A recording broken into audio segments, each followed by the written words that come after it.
शंकराचार्य और UP police के बीच विवाद आखिर क्यों छिड़ा है? क्या जिस सूबे के सीएम योगी आदित्यनाथ हैं वहां साधुओं को चोटी पकड़कर खींचा गया, मारा पीटा गया? और सबसे जरूरी, क्या यूपी का प्रशासन एक शंकराचार्य से ये सबूत मांग सकता है कि वो शंकराचार्य हैं या नहीं? प्रशासन का एक वायरल वीडियो भी है जिसमें वो इस मसले पर अपनी बात रखता तो है, मगर पत्रकारों के सवाल नहीं लेता, जिस पर बवाल मच गया।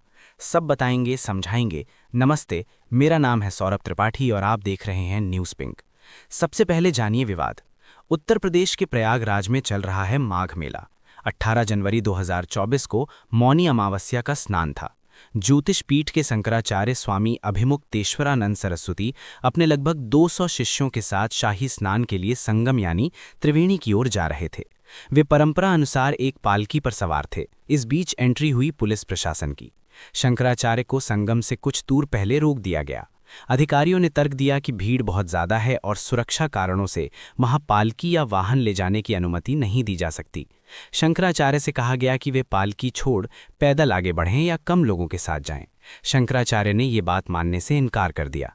शंकराचार्य के शिष्य उनकी पालकी को आगे ले जाने लगे तो इस दौरान पुलिस और उनके शिष्यों के बीच कथित तौर पर धक्का मुक्की और हाथापाई हो गई। इसके वीडियो भी वायरल हैं। घटना के बाद पुलिस ने कई शिष्यों को हिरासत में ले लिया। नाराज शंकराचार्य धरने पर बैठ गए और शिष्यों को छोड़ने की मांग करने लगे। अफसरों ने समझाने की कोशिश की लेकिन वे नहीं माने।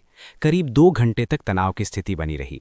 इसके बाद पुलिस शंकराचार्य की पालकी को खींचकर संगम से करीब 1 किलोमीटर दूर ले गई। घटना से नाराज शंकराचार्य ने फिर स्नान नहीं किया और उसके बाद से अन्न जल त्याग वे धरने पर बैठे हुए हैं। मामले में प्रयागराज के डीएम मनोज कुमार वर्मा ने कहा है कि शंकराचार्य बिना इजाजत पालकी पर आए थे। उस समय संगम पर बहुत ज्यादा भीड़ थी। उनके समर्थकों ने बैरियर तोड़े, पुलिस के साथ धक्का मुक्की की। हम मामले की जांच कर रहे हैं। इस बीच एक और वीडियो वायरल हुआ जिसमें शंकराचार्य के एक शिष्य के साथ पुलिस जो करती नजर आई, उससे बवाल मच गया। वीडियो में एक पुलिस वाले शिष्य को धकियाते, बाल पकड़कर खींचते नजर आए। मारपीट के आरोप लग ही रहे हैं। इस दौरान शिष्य चिल्लाता रहा और छोड़ने के लिए वो कहता रहा, मगर पुलिस वाले नहीं माने। वीडियो एक और भी वायरल है जिसमें प्रयाग का प्रशासन इस मसले पर एक प्रेस कॉन्फ्रेंस के लिए आया, अपना बयान भाषण पढ़ा और फिर चलता बना। बिना सवाल जवाब के अफसर जाने लगे तो पत्रकार भड़क गए। गुस्साए अधिकारी लौटे और व्यवस्था बनाने की बात करने लगे। देखिए, प्रशासन का खेल यही नहीं खत्म हुआ। मेला प्राधिकरण ने 19 जनवरी की रात शंकराचार्य के शिविर के बाहर एक नोटिस भी लगवा दिया। मेला प्राधिकरण ने इस नोटिस में कहा कि उन्हें 24 घंटे में ये साबित करना होगा कि वे असली शंकराचार्य हैं या नहीं। आप कहेंगे ये असली और नकली शंकराचार्य की बात कहाँ से आ गई? तो ये एक अलग विवाद है। शॉर्ट में आपको ये बता देते हैं। दरअसल ज्योतिष पीठ में शंकराचार्य की पत्नी को लेकर अभिमुक्तेश्वरानंद और वासुदेवानंद के बीच विवाद है। मामला कोर्ट में विचाराधीन है। विवाद की शुरुआत हुई 8 अप्रैल 1989 में, जब ज्योतिष पीठ के वरिष्ठ संत बोधाश्रम ने अपना कोई उत्तराधिकारी नियुक्त नहीं किया था। उनके निधन के बाद साल 1973 में काशी विद्वत परिषद और धर्म महामंडल ने स्वरूपानंद सरस्वती को उनका उत्तराधिकारी घोषित कर दिया। लेकिन बाद में वो द्वारका के शारदा मठ के भी शंकराचार्य बन गए। इस पर विवाद हुआ कि एक व्यक्ति एक ही मठ का शंकराचार्य हो सकता है। जवाब में स्वामी कृष्ण बोधाश्रम के शिष्य वासुदेवानंद ने खुद को ज्योतिर्मठ का नया शंकराचार्य घोषित कर दिया। मामला सुप्रीम कोर्ट में चला गया। सुप्रीम कोर्ट ने स्वरूपानंद सरस्वती के दावे को ठीक माना। स्वामी कृष्ण बोधाश्रम की तरह ही स्वामी स्वरूपानंद ने भी अपना कोई उत्तराधिकारी नहीं चुना था। उनके निधन के बाद उनके शिष्य स्वामी अभिमुक्तेश्वरानंद ने खुद को नया शंकराचार्य घोषित कर दिया। कोर्ट में उनके इस क्लेम को चुनौती मिली वासुदेवानंद की तरफ से। फिलहाल मामला सुप्रीम कोर्ट में विचाराधीन है। स्वामी अभिमुक्तेश्वरानंद के पट्टाभिषेक पर सुप्रीम कोर्ट ने रोक लगा रखी है। न ही उन्हें शंकराचार्य की तरह छत्र और चवर की सेवा साथ रखने का अधिकार है। इसी अदालती फरमान को आधार बनाते हुए प्रशासन ने ये नोटिस दिया।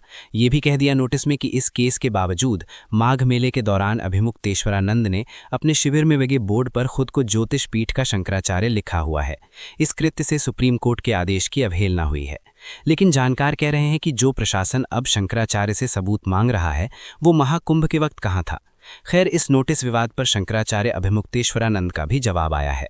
माघ मेला प्रशासन पर पलटवार करते हुए उन्होंने कहा कि सुप्रीम कोर्ट के कंधे पर बंदूक रखकर जो गलती प्रशासन से हुई है उसको ये लोग पीछे करना चाह रहे हैं। सुप्रीम कोर्ट का गलत हवाला देकर ये लोग कब तक बच पाएंगे? जो सुप्रीम कोर्ट का आदेश दिखाया जा रहा है उसमें शंकराचार्य का नाम ना लगाएं, वो कहाँ लिखा है? हम माघ मेले में कोई पट्टाभिषेक तो कर नहीं रहे। केंद्र सरकार कोर्ट में पार्टी बनी है और 3 साल से कोई फैसला कराया नहीं गया है। प्रेस कॉन्फ्रेंस के जरिए शंकराचार्य ने यह भी कहा कि शंकराचार्य वो होता है जिसे बाकी 3 पीठ शंकराचार्य कहते हैं, 2 पीठ हमें शंकराचार्य कहते हैं। पिछले माघ मेले में हमको साथ लेकर स्नान कर चुके हैं। खुद सरकार ने महाकुंभ में एक पत्रिका छापी थी, उसमें भी मुझे शंकराचार्य के रूप में छापा गया था। अब आपको किस प्रमाण की जरूरत है? उन्होंने आगे ये भी कहा कि क्या ये प्रशासन तय करेगा कि हम शंकराचार्य हैं या नहीं। भारत के राष्ट्रपति को भी अधिकार नहीं है कि वो ये तय करें कि कौन शंकराचार्य होगा। शंकराचार्य का निर्णय शंकराचार्य करेगा। पुरी के शंकराचार्य ने हमारे बारे में कुछ नहीं कहा है, वो साइलेंट हैं। हम निर्विवाद रूप से ज्योतिष पीठ के शंकराचार्य हैं। अगर कोई कहता है कि मैं ज्योतिष पीठ का शंकराचार्य हूं तो आकर बात करें। मामले में पॉलिटिक्स भरपूर हो रही है। समाजवादी पार्टी के प्रमुख अखिलेश यादव और कांग्रेस ने खुलकर शंकराचार्य का समर्थन किया है। अखिलेश यादव ने इसे संतों का अपमान और भाजपा का अहंकार बताया। सपा सुप्रीमो ने कॉल कर शंकराचार्य से बात भी की। बातचीत में इस घटना से लेकर बनारस में मंदिर तोड़ने वाले विवाद तक चर्चा हुई। सुनिए। कैसे हैं आप? अब देखिए, अब हम तो अपना लड़ रहे हैं, अपनी लड़ाई अभिमन्यु की तरह चक्रव्यूह में लड़ रहे हैं। देखिए, जब कोई बच्चा हिंदू घर में पैदा होता है, हिंदू माँ बाप से, जन्मते ही उसका गंगा यमुना में स्नान करने का जन्म सिद्ध अधिकार हो जाता है। उससे उसको वंचित नहीं किया जा सकता। इन्होंने हमको संगम स्नान से वंचित कर दिया। कितना बड़ा संवैधानिक जो है इन्होंने प्रश्न खड़ा किया है कि क्या किसी हिंदू बच्चे को आप स्नान से वंचित कर सकते हो? कर दिया इन्होंने। बहुत खराब लोग हैं ये। आपसे देखकर नाराजी कर रहे हैं कि आप बॉस हो। जी सही हैं। आप देखिए बनारस में तोड़ दिया। आपसे अच्छा कौन नहीं जानता। इस साल कितने मंदिर तोड़े इन्होंने, कितनी। हाँ, सही है। आप तो वहाँ के हैं, आप सब देखिए। खबर बदल दी कि कोई नहीं तोड़ा, कुछ नहीं तोड़ा। सारे तोड़ दिए इन्होंने। 150 मंदिर हमारे तोड़ दिए हैं और अभी भी तोड़ते चले जा रहे हैं। और कईयों में तो रखे हुए मंदिर के टूटे हुए हैं। यही बात है। हम आपके साथ हैं। पांडे जी आएंगे, आपसे मिलेंगे आगे।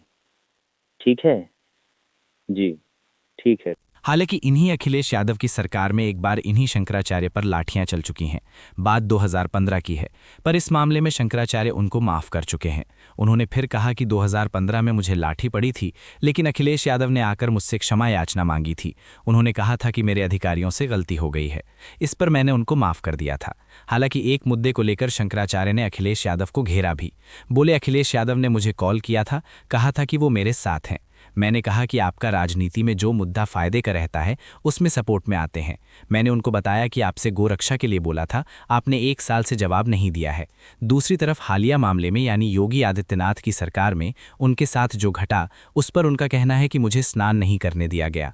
पर मैं इस उम्मीद पर आकर बैठ गया था कि बड़े अधिकारियों को मौका दिया जाए, क्या पता आकर माफी मांग लें। रात 1 बजे तक बैठा रहा लेकिन कोई नहीं आया।